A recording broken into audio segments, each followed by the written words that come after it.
Hi everyone, I'm Perry. Welcome to Living Your Best Life with Eddie Stone, founder and CEO of Touchstone Essentials. Hello Eddie, how are Hi, you? Perry. Great to have a chance to be with you and our listeners this evening. Yeah, been a while. How is everything? It has been a while. Everything is good. We, according to the calendar, we only have a few more weeks until it's springtime, although that doesn't mean everything will warm up for everyone. But it seems like I've been traveling for the past month or so in places that are cold.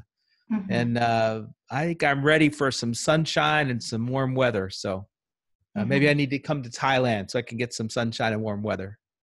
Oh, here it's pretty hot now, Eddie, because I have the fans who come to Thailand now. They're in the south of Thailand. It says it's pretty hot here. They don't get used to the weather. They came from Canada. Oh, yeah, I'm sure that's quite a difference than Canada. Yeah, right. Okay, Eddie, I Y- have a few questions from the audience. Okay, should I start? Sure. Okay. The first question, from Karen Farkuha, can cats, dogs, and horses take zeolite? We've been talking sometimes about these questions, this matter. Yes, that's right. And so uh, there may be as much history of large and small pets, large animals and small pets using zeolites as much as there is humans using it. And in fact, in some cattle ranches and other places, they will use zeolite in the feed to help out with impurities in pasture land or water, things that can actually cause the animals to get sick. In some circles where they show what I would call maybe show dogs, where the grooming and the color of the coat, the shininess of the coat, even with horses, sometimes this can be a big deal. And so you'll see that they add zeolite to the feed. And so for as long as I've been working with zeolites, which goes back to the early 2000s, I think I've been hearing about it just as long with both veterinarians and people that raise and farm animals using the zeolite. So there is a long history there. And heavy metals, environmental pollutants, and volatile organics, and those things that are problematic for human beings are also problematic, for our pets and for large animals as well. So toxicity can be a problem really across the board. Even like when we've had our discussions about CBD, all mammals that we know of have endocannabinoid systems the same like human beings. So very oftentimes, and now it's not always true, but very oftentimes pets can benefit in the same way humans can when you think about nutrition or you think about the problems associated with toxicity. A few exceptions where dogs can derive some nutrient benefits from, say, fruits and vegetables. Cats cannot. Cats are not omnivores; they are carnivores, and so they need meat. So it's not quite always true, and you need to make sure you do your homework. But yes, zeolites can be beneficial for large and small animals. Eddie, in this case, like we were talking many times about chemtrails and polluted in air, in water, and in soil, right? In this case, can we use the zeolite on the soil to get rid of those metals? Well, I don't have a lot of personal experience from a farming standpoint with cleaning up soil, or sometimes that would be properly referred to as remediation. The things that I've read about and know about, for example, I don't know if you're old enough to remember Chernobyl, which Yeah. was the big nuclear accident in Russia. One of the things they did there was they mixed zeolite in high concentrations with cement, and they really sort of sealed over the site. So it wasn't so much that they were trying to clean it up. In this case, they were just trying to isolate it and cut it off from continuing to be a source of radiation for the people in the surrounding area, the crops and the lands. And so they were trying to seal it off. And so in cases like that, they've used the zeolite to sort of trap those toxins in that way. And they have not really been a part of trying to remediate the land. In Japan, I think they've taken a little bit different tact. And so after Fukushima, which was sort of one of the most recent large-scale nuclear power plant reactor challenges that we are sort of publicly aware of, in those cases, they have tried to do some significant amount of remediation. I think they've got robots now that they're utilizing to try to clean up the facility and the site and deal with the fact that the reactors in the core of that plant are still problematic. And so in those areas, they have utilized zeolite from a soil standpoint. But, I have to believe, just like in human beings, it would have a positive impact, but I don't know the depth of which that would be true. And I have to imagine the amounts that you would have to use would really be on very, very large scales. Most of soil remediation that I'm aware of is where they go in and, let's say there's been a petrochemical spill or different types of toxins, they will use heat, large supersized heating machines. And so I'll give you an example in the US where you might see this. Gasoline stations here, particularly if they're gasoline stations, let's say, that have been around for 50, 60, 70 years, oftentimes the large drums, containers, and things that held in the ground the gasoline for the pumps, with age, they can leak.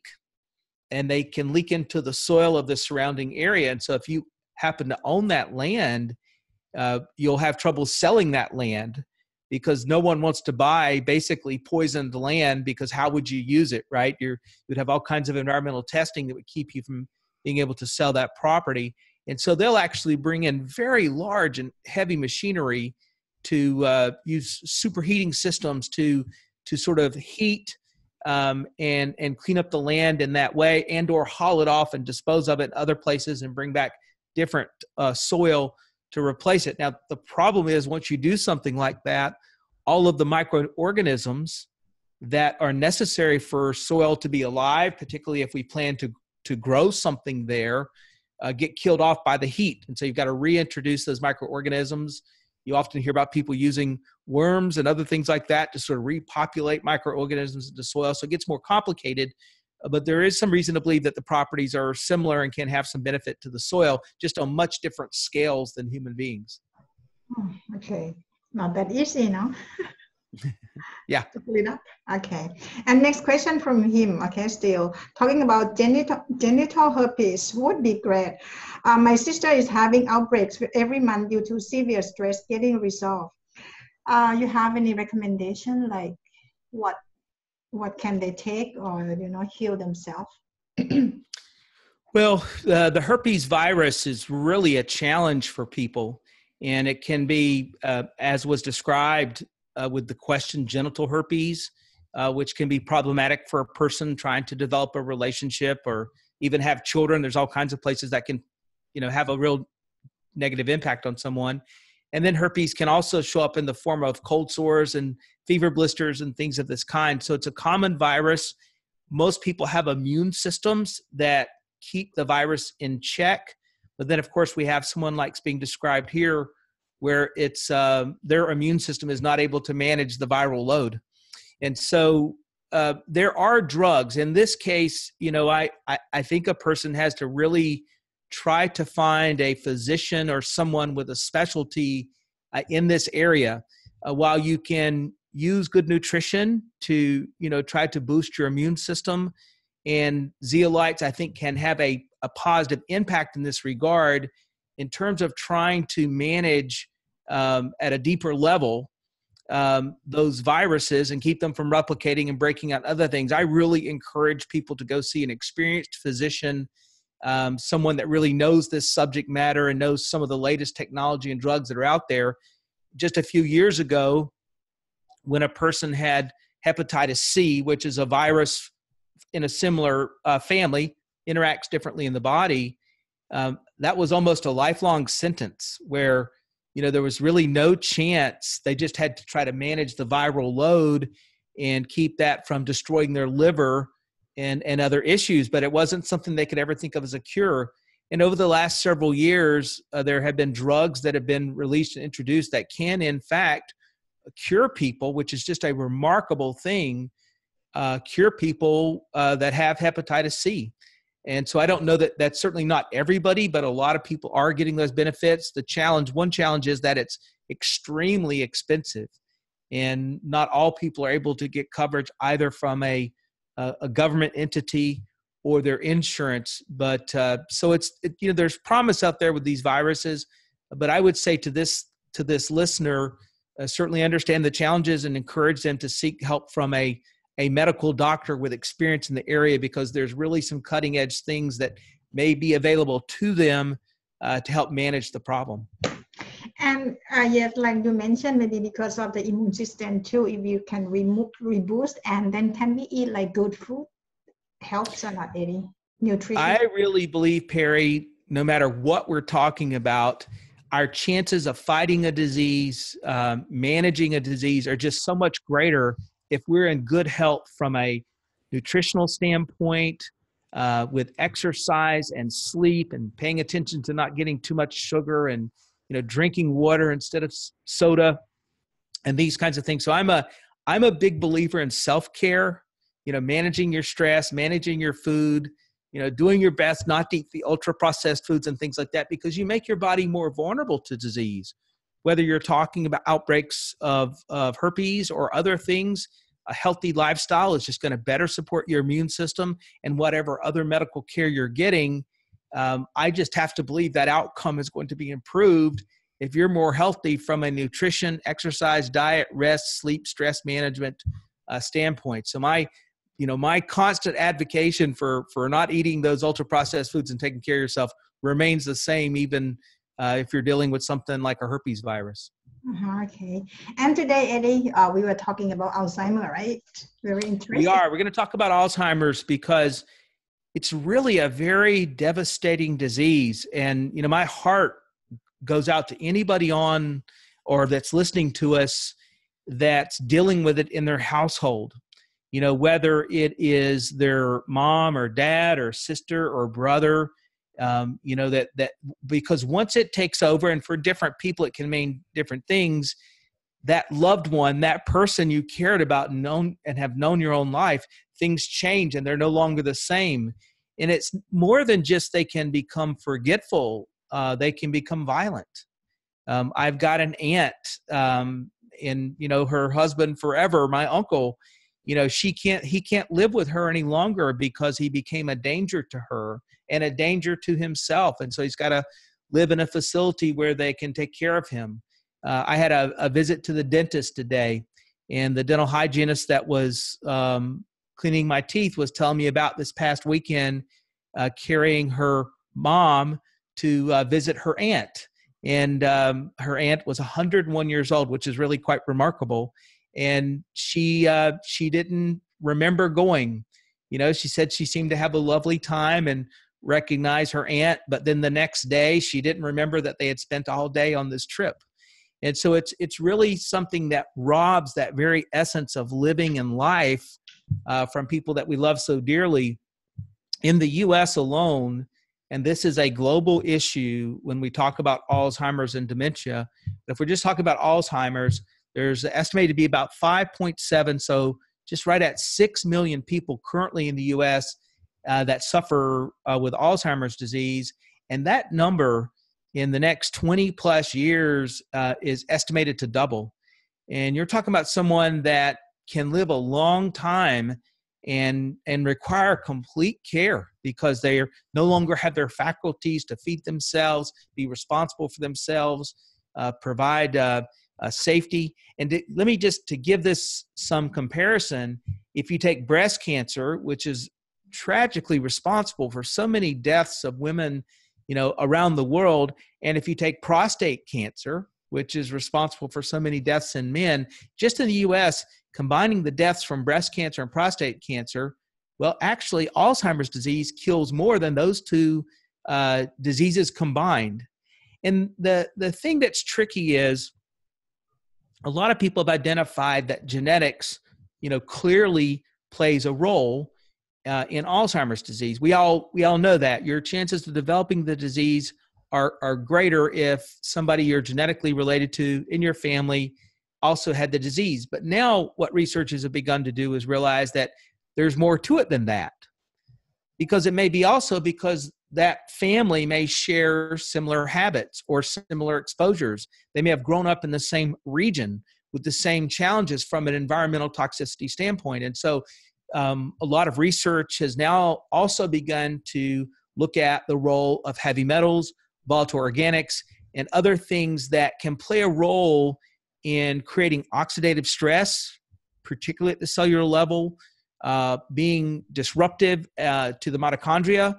And so it creates a mitochondria dysfunction. It can damage the DNA in such a way that it can't replicate. And remember that DNA, your strands of DNA on your cells, are what tell your cells when they replicate, how to replicate properly. They're also guided by the telomeres, or these little tails that sit on the end of the DNA.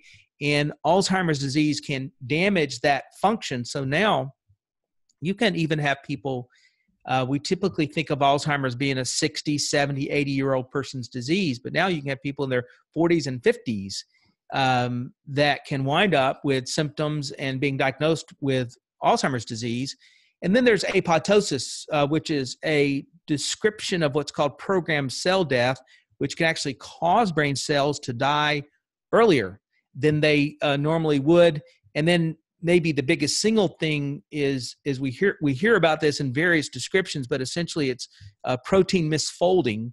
And so that proteins clump and misfold and can cause challenges with blood flow and other issues. And so essentially you're talking about things that substantially can damage the brain.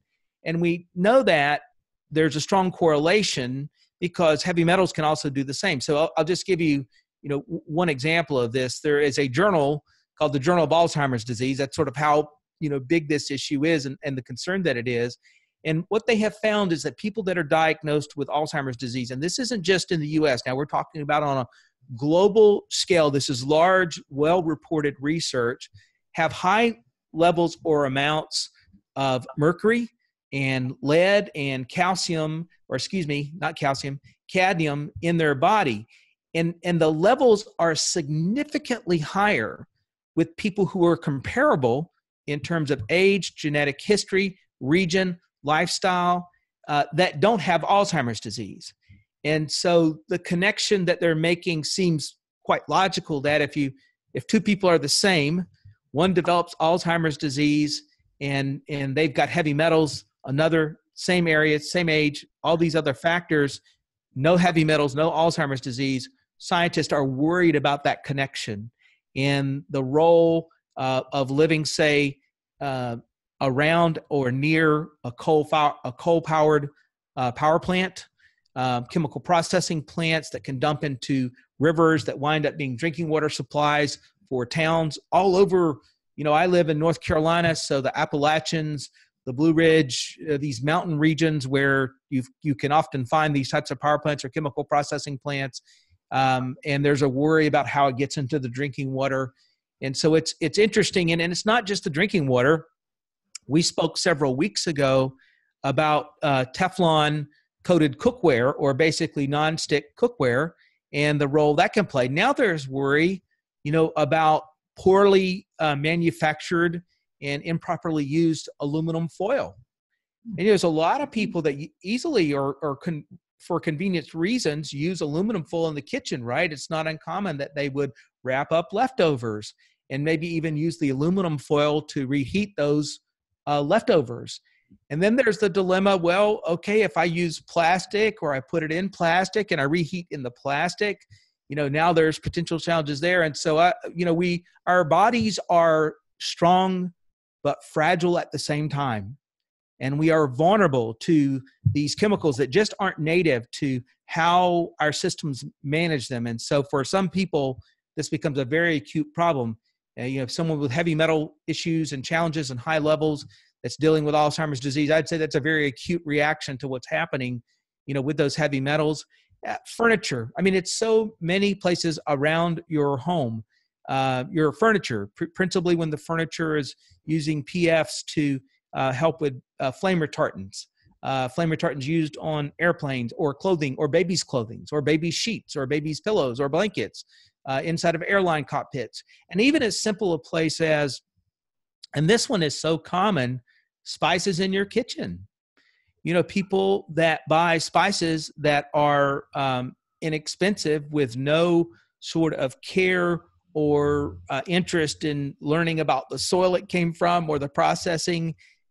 So spices can actually contain heavy metals because the care wasn't there with organic practices or whatever. So, I mean, I imagine for some people listening, this can be quite disturbing to hear, but it just reminds me of the importance of being vigilant in your lifestyle, in your home, and what you promote and teach your parents and your children. So clean drinking water when at all possible, clean air when at all possible. While not perfect, organic fruits and vegetables are in a general sense, and I think I can say this with good confidence, better than conventionally grown. How you prepare, the cookware that you use, the exposures that you give yourself. I don't think we can say these things are about cure or treating or mitigating or keeping us away from Alzheimer's disease, but I believe we can say with confidence that if I put these practices in place to have a clean lifestyle, clean diet, my chances of developing high levels of heavy metals, volatile organics, other environmental pollutants are going to be lower, which we know then is associated with not developing Alzheimer's in the same way as somebody that has heavy metals. And so, you know, I want to always try to bring some awareness to this. And I hope that people also pick up on a weekly basis, or I guess it's been a couple weeks for us this week, a common theme to paying attention to the source of their food, how it's prepared, and the containers that it's used. And with those practices in place, our chances of being healthier they're just far better. Eddie, in this case, like people who are diagnosed with Alzheimer at the beginning, okay, if we help them, I mean, if they detox from the very early stage, will it help before damage their brains and DNA deeper than this? Well, you know, I think we can say to ourselves with some optimism, you know, that it's not going to hurt the situation. It may help. But right now, I don't know that we have enough data to say that we can stop the progression once it starts. There are some drugs out there that's what they're looking to accomplish, is just to hold in place the damage so it doesn't go any further. But I'm unaware at this time of any significant information to support that it can be stopped once it starts. I do think there is some belief that with exercise and a clean diet, it can be slowed down. But again, the statistical relevance and what we know today just isn't strong enough for us to make really strong statements in that regard. And so, you know, one thing that will happen, unfortunately, this is not going to help people with Alzheimer's right now, but there'll be research that's completed in the next 3, 5, 7, 10 years that will mean some people that 20, 25 years from now that would have gotten Alzheimer's disease won't. And so it's somewhat of a survival and a waiting game. But anytime we can have healthy habits, no matter what disease we're talking about, that's a great place to start, right? That's a great, great place to start. Yeah, and I know, and here in Thailand too, the numbers of people who have Alzheimer's is increasing too. You know, you can hear more often now. This family, that family has Alzheimer.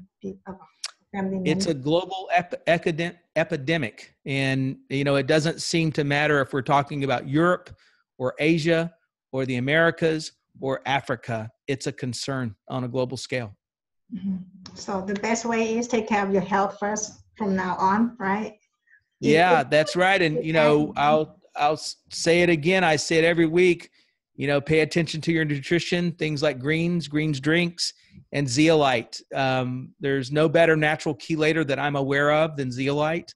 And that's one way to work to reduce the load of heavy metals and volatile organics, environmental pollutants in your body. So one of the reasons that's a daily thing for me, it's a habit. Mm-hmm. Okay, Edith, thank you so much. It's very helpful, and it's very good for people to understand and to treat themselves better, okay? Yeah, that's right. Hey, it all starts with education, right? And then some self-care. So thank you for having me. Okay, thank you, Eddie, for today. See you again next week. Okay, Bye-bye, Perry. Bye.